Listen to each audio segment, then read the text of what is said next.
ये एक्सरसाइज 6.3 का next part का वीडियो है, जिसमें बाकी के प्रॉब्लम का सॉल्यूशन मिलेगा।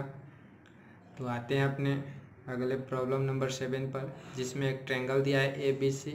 इन ट्रायंगल में दो एल्टीट्यूड है, मतलब कि शीर्षलंब है CE परपेंडिकुलर होगा AB के और AD परपेंडिकुलर होगा CB पर, जो एक दूसरे को P पर इंटरसेक्ट करते हैं। तो अब इसमें हमको क्या प्रूव करना है, तो इसमें 4 प्रॉब्लम्स हैं, जिसमें पहला है ट्रायंगल AEP सिमिलर प्रूव करना है CDP के। आते हैं पहले AEP है कौन सा, AEP ये वाला, और CDP कौन सा है, CDP ये वाला। तो आते हैं ट्रायंगल AEP में ये angle P, angle APE equal होगा इस एंगल P के एंगल CPD के। क्यों? क्योंकि अगर दो लाइन एक दूसरे को इंटरसेक्ट करेंगे तो वर्टिकली अपोजिट एंगल शीर्षाभिमुख कोण बराबर होते हैं। अब एंगल AEP देखिए, AEP ये लंब है तो इधर भी 90 डिग्री, इधर भी 90 degree, equal to angle CDP ये 90 डिग्री, क्योंकि ये लंब है। तो दो एंगल इक्वल हो गया, तो तीसरा एंगल आपको पता है खुद ब खुद इक्वल ही होता है, उसको लिखने का जरूरत नहीं है। आप यहीं पर therefore triangle AEP similar triangle CD।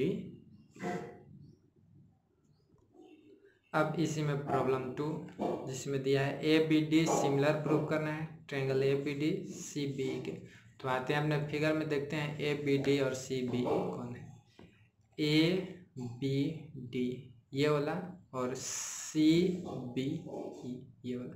तो देखते हैं इसमें ये 90 डिग्री ABD में, यहाँ पे 90 डिग्री, और CBE में ये 90 डिग्री, और B देखिए दोनों में कॉमन है। तो दो एंगल इक्वल हो गया, तो तीसरा खुद ब खुद इक्वल होगा। तो यहाँ पर लिखेंगे हम लोग angle ABD equal to angle CBE। B दोनों में कॉमन है, angle ADB equal to angle CEB perpendicular है तो 90 डिग्री, तो इसलिए ट्रायंगल ABD आपका सिमिलर हो गया ट्रायंगल CBE के। अब तीसरा इसमें प्रूव करना है AEP और ADB ट्रायंगल जो है सिमिलर है, समरूप। तो देखते हैं AEP कौन सा है। AEP ये छोटा वाला, और ADB मतलब कि इसी में एक ये पार्ट जुड़ जाएगा तो ये बड़ा।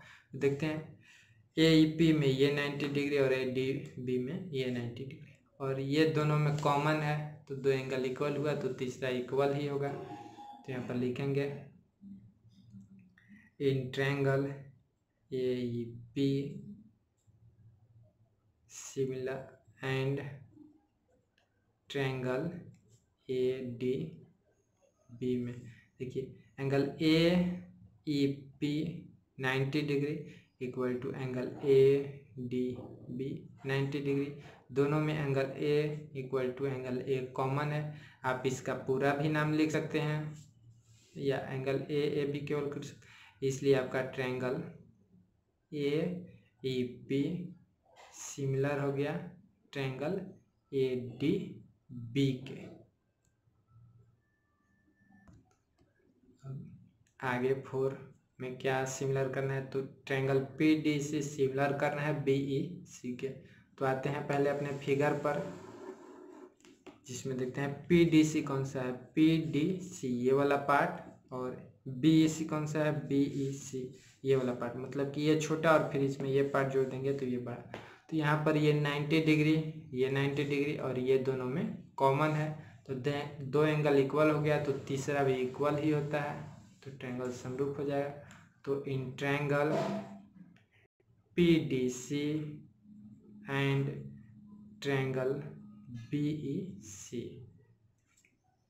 Angle PDC equal to angle BEC 90 degree perpendicular है, तो angle C equal to angle C common है, इसलिए ट्रायंगल PDC समरूप हो गया ट्रायंगल BEC के। कौन सा? तो एंगल सिमिलरिटी से। इसी तरीके से कंडीशन, जिस कंडीशन से आप सिमिलर करेंगे वो सब में लिखेंगे। अब आते हैं अपने अगले प्रॉब्लम्स 8, जिसमें दिया है कि ABCD एक ट्रायंगल की साइड AD को आगे तक बढ़ाते हैं, जो BE से मिलाने पर CD को F पर प्रतिच्छेद इंटरसेक्ट करती है। तो यहाँ पर ABCD एक पैरेललोग्राम है, तो हमें क्या प्रूव करना है? प्रूव करना है कि जो आपका ट्रायंगल ABE ये बड़ा वाला ट्रायंगल और CFB ये छोटा वाला ट्रायंगल दोनों सिमिलर होगा। तो कैसे प्रूव करेंगे? आते हैं सॉल्यूशन में।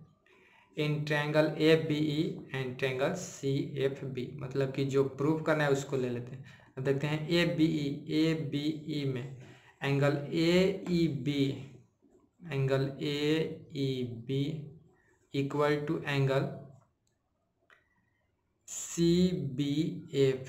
अब ये देखिए क्यों होगा? तो देखिए ये पैरेललोग्राम है, तो ये और ये पैरेलल होगा और ये पैरेलल होगा, तो ये इसी का साइड आगे है, ये और ये इस तरीके से पैरेलल हुआ और ये एक ट्रांसवर्सल लाइन हुआ।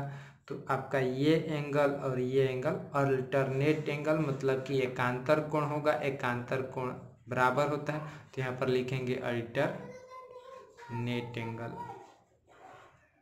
जो रीजन होगा आप उसको साफ साफ लिखिएगा, ताकि आपको बार बार प्रॉब्लम ना हो, एक बार में चीज़ें समझ में आ जाए। अब आते हैं एंगल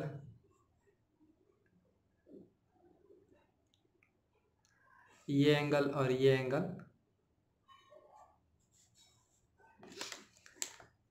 अल्टरनेट एंगल से इक्वल हो गया। अब कोई एक और एंगल इक्वल करेंगे, तो आपको पता है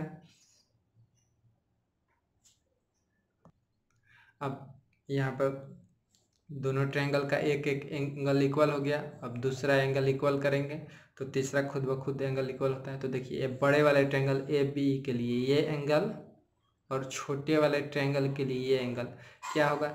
ये देखिए ये दोनों एंगल क्या है? पैरेललोग्राम का एक एंगल है। तो आपको पता है कि पैरेललोग्राम में अपोजिट एंगल इक्वल होता है, तो यहाँ पर लिखेंगे angle A equal to angle C और इसका रीजन देंगे अपोजिट एंगल ऑफ पैरेललोग्राम। देखिए अब आपको पता है कि किसी भी ट्रायंगल का दो एंगल किसी दूसरे ट्रायंगल के दो एंगल के इक्वल हो तो ट्रायंगल आपका सिमिलर होगा। देयरफॉर ट्रायंगल ABE सिमिलर हो जाएगा ट्रायंगल CFB के। अब आते हैं अपने अगले प्रॉब्लम नंबर 9 में, जिसमें दिया है ABC और AMP दो राइट एंगल ट्रायंगल है, जिसमें एंगल B और M राइट एंगल है।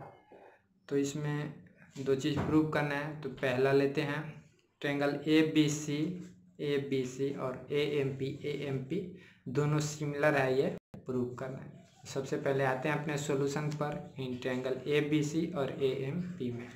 तो angle ABC equal to angle AMP, क्यों? क्योंकि ट्रायंगल ABC का B राइट एंगल है और AMP का M राइट एंगल है, दिया हुआ है right angle. Angle A equal to angle A, दोनों में कॉमन एंगल है।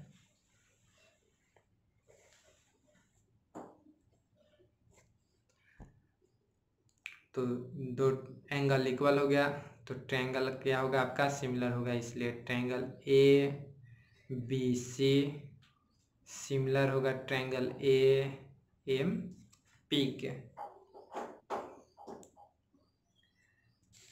एंगल सिमिलरिटी से अब देखते हैं ट्रायंगल इक्वल हो गया तो आपका रेशियो, साइड का रेशियो भी इक्वल होगा। तो साइड का रेशियो लिखते हैं इसी फॉर्म में, A B by A M equal to B C by M P equal to A C by A P. यही रेशियो में ये क्या होगा, तीनों इक्वल होगा। तो अब आते हैं दूसरे प्रश्न पर, जिसमें प्रूव करना है आपको C A by P A equal to B C by M P. अब देखिए यहाँ पर, तो अगर केवल ये दे तो आपको पहले ट्रायंगल को सिमिलर प्रूव करना है, उसके बाद साइड का रेशियो करना है, और केवल ट्रायंगल सिमिलर करना हो तो आपका यहीं पर आंसर हो गया। लेकिन जब ये प्रूव करना हो तो पहले ट्रायंगल को सिमिलर प्रूव करेंगे, उसके बाद ये लिखेंगे। अब देखिए यहाँ पर सी ए को ए सी उल्टा लिखा है, पी ए को ए पी उल्टा लिखा है, और equal B C by M P ये उसी तरीके से। तो आपका यहीं पर ये दूसरा भी प्रूफ हो गया और ये पहला प्रूफ हो गया।